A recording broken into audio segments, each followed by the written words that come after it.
कि स्टैफिलोकोकस से इनका प्रॉब्लम लगभग 80% तक सॉल्व हो चुका है। इस पेशेंट को बड़ी बड़ी 3-4 प्रॉब्लम थी, जैसे कि इरेक्टाइल डिस्फंक्शन हो गया, लिंग में तनाव की कमी। नमस्कार दोस्तों, ये जो आप पेशेंट का स्क्रीनशॉट देख रहे हैं, इस पेशेंट को बेसिकली यौन समस्या है, जो कि पिछले 2 साल से इनको प्रॉब्लम हो रहा है यौन समस्या की। इनको लिंग में तनाव की कमी है, इनको इरेक्शन ठीक से नहीं आता है, मन का अंदर लिबिडो कम है, यानी सेक्स के प्रति जो इच्छा होना चाहिए वो इच्छा कम हो चुका है। और ये प्रॉब्लम सडनली इनका अंदर डेवलप हुआ, अचानक से, जस्ट 2 साल पहले अचानक से इनका अंदर डेवलप हुआ है, जिसके लिए ये पेशेंट बहुत जगह से इलाज भी कराया है, होम्योपैथिक, एलोपैथिक, यूनानी, आयुर्वेदिक, हर जगह से इलाज किया हुआ है, लेकिन कुछ खास परिणाम इनको नहीं मिल पाया है ट्रीटमेंट से। तो इस पेशेंट को मैंने आज से 2 महीना पहले पूरा थॉरोली केस टेकिंग करके मैंने इनको स्टैफिलोकोकस होम्योपैथिक मेडिसिन को प्रिस्क्राइब किया था एलएम पोटेंसी में 0/1, 0/2, 0/3, 0/4। तो आज से 2 महीना पहले हमने इनको स्टैफिलोकोकस प्रिस्क्राइब किए थे, और आज 2 महीना जब हो चुका है, ये पेशेंट हमसे फिर मेडिसिन के लिए, आगे का ट्रीटमेंट के लिए कांटेक्ट किए हैं, काउंसलिंग के लिए कांटेक्ट किए हैं। तो ये पेशेंट अपना प्रॉब्लम के बारे में क्या लिख रहे हैं, ये अगर आप इनका व्हाट्सअप का स्क्रीनशॉट जो है मैं जो डाला हूँ उसको अगर आप पढ़ लेंगे तो आपको समझ में आ जाएगा कि स्टैफिलोकोकस से इनका प्रॉब्लम लगभग 80% तक सॉल्व हो चुका है। इस पेशेंट को बड़ी बड़ी 3-4 प्रॉब्लम थी, जैसे कि इरेक्टाइल डिस्फंक्शन हो गया, लिंग में तनाव की कमी, अंदर से इच्छा की कमी थी। इसके अलावा सीमन जो है इनका बहुत पतला निकलता था। इसके अलावा थोड़ी सी इनको स्किन की प्रॉब्लम भी 2 साल पहले से ही स्टार्ट हुआ था।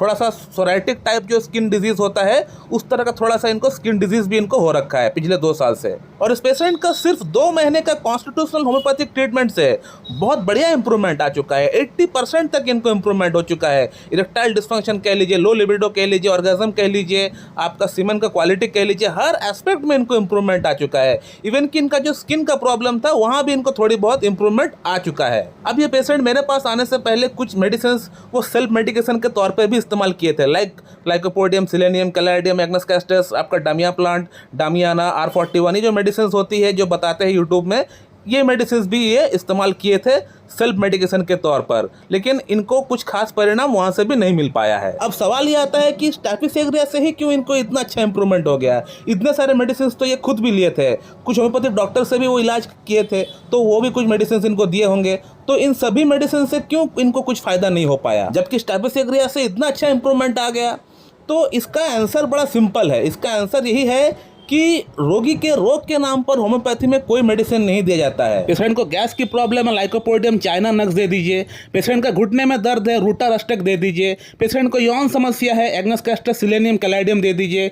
तो इस तरह का प्रिस्क्रिप्शन जो डॉक्टर करता है, उनका पेशेंट का प्रॉब्लम जिंदगी में सॉल्व नहीं हो सकता है। उनका पेशेंट हमेशा एक डॉक्टर से दूसरा डॉक्टर के पास जाता ही रहता है जिंदगी भर। एक क्लासिकल होम्योपैथ को हर एक बार, ईच एंड एवरी टाइम, हर एक नया पेशेंट के अंदर, हर एक नया केस के अंदर उसे अलग तरह से सोचना पड़ता है, उसको फिर से बिगिनिंग से स्टार्ट करना पड़ता है। ऐसा कभी नहीं होता है कि प्रीवियस पेशेंट को यौन समस्या थी, उसको स्टैफिलोकोकस दिया, तो अभी जो पेशेंट अभी आया हुआ है उसको भी तो यौन समस्या है, इसको भी स्टैफिलोकोकस दे देंगे तो सही हो जाएगा। ऐसा नहीं होता है दोस्तों, क्योंकि होम्योपैथिक ट्रीटमेंट जो हम लोग करते हैं, हम लोग हर एक पेशेंट के अंदर अलग अलग एंगल से प्रिस्क्राइब करते हैं मेडिसिन। अब सवाल यह आता है कि इस पेशेंट का अंदर हमने इनको स्टैफिलोकोकस कौन से एंगल से प्रिस्क्राइब किया है। दोस्तों, इस पेशेंट का प्रॉब्लम शुरू होने का पीछे एक कारण है, एक हिस्ट्री है, एक एलिमेंट आफ्टर बोल सकते हैं, एक मॉडिफिकेशन हम लोग बोल सकते हैं।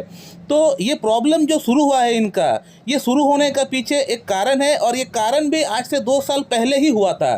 जब ये प्रॉब्लम शुरू हुआ था उससे जस्ट पहले ये प्रॉब्लम हुआ था, उसके बाद से इनका अंदर यौन समस्या शुरू हुआ है। तो केस टेकिंग के दौरान मैंने इस पेशेंट से एक सवाल किया था कि आपको क्या लगता है कि आपका ये प्रॉब्लम शुरू होने का पीछे क्या कारण हो सकता है। तो पेशेंट ने मुझे ये रिप्लाई किया कि सर, हमने हस्तमैथुन हो सकता है थोड़ा ज्यादा किया है, इसके कारण से हो सकता है ये प्रॉब्लम आया हुआ है। तो जी हाँ, हस्तमैथुन एक कॉज तो जरूर है, लेकिन क्या इसको भी छोड़कर और कोई कारण है क्या, और कोई बड़ा कॉज इसका पीछे चुप कर बैठा हुआ है? तो हमें वो कारण भी जानना पड़ेगा। पेशेंट से हमको सवाल करना पड़ेगा कि क्या आपका लाइफ में कोई हादसा हुआ था, कोई ऐसा कोई एक्सीडेंट हुआ था। तो अगर एक जेन्युइन होम्योपैथ को पेशेंट का प्रॉब्लम का शुरू होने का कारण अगर मिल जाता है, अगर कॉजेशन मिल जाता है, तो फिर ये तो सोने पे सुहागा हो गया। अगर कॉजेशन अगर कुछ नहीं भी है तो भी कोई बात नहीं, कॉजेशन हमेशा हर केस में होगा ऐसा कोई बात नहीं है।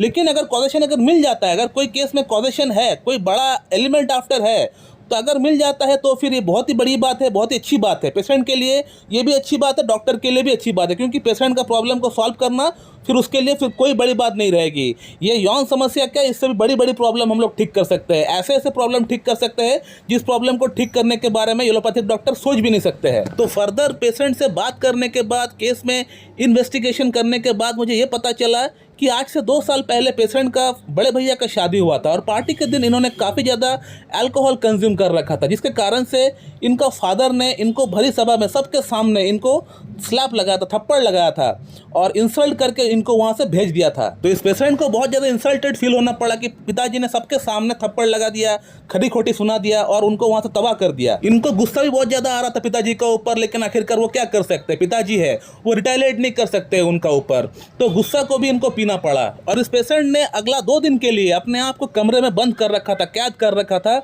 और इसी इंसल्ट के बारे में सोच रहा था, इसी मॉर्टिफिकेशन के बारे में, इंडिग्नेशन के बारे में सोच रहा था वो। और इसी इंसिडेंट के बाद से इनको यौन समस्या स्टार्ट हो गया, साथ में स्किन का प्रॉब्लम भी स्टार्ट हो गया। तो जो लोग होम्योपैथी समझते हैं, जानते हैं थोड़ी बहुत, तो उनको पता होगा ये जो मैंने इंसिडेंट बताया, ये जो मैं केस बताया, ये पूरी तरह स्टैपिस एग्रिया का केस है। पूरी तरह स्टैपिस एग्रिया दिए बगैर ये पेशेंट कभी भी सही नहीं हो सकता है, क्योंकि ये जो इंजस्टिस, ये जो अपमान, ये जो इंडिग्नेशन, ये जो मॉर्टिफिकेशन इनको झेलना पड़ा, इनका दिमाग को झेलना पड़ा, तो इनका दिमागी तौर पे ये प्रॉब्लम इनका अंदर स्टार्ट हो गया है। Central cortex of the cerebrum में वहाँ वाइब्रेशन हुआ, जिसके कारण से ये प्रॉब्लम शुरू हुआ है। तो हमारा इतना बड़ा शरीर को चलाने वाला हमारा मन होता है, हमारा ब्रेन होता है, और इसी ब्रेन से, इसी मन से शरीर का बहुत सारी जो रोग पैदा हो सकता है, ये एलोपैथिक डॉक्टर समझते नहीं है, उनको ये मजाक लगता है। और उसी बेसिस पे हमने इनको स्टैबिस एग्रिया प्रिस्क्राइब किया हुआ है और इनका प्रॉब्लम स्टैबिस एग्रिया से 80% तक सॉल्व हो गया है। और आफ्टर 2 मंथ मैंने इनको स्टैबिस एग्रिया ही प्रिस्क्राइब किया हुआ है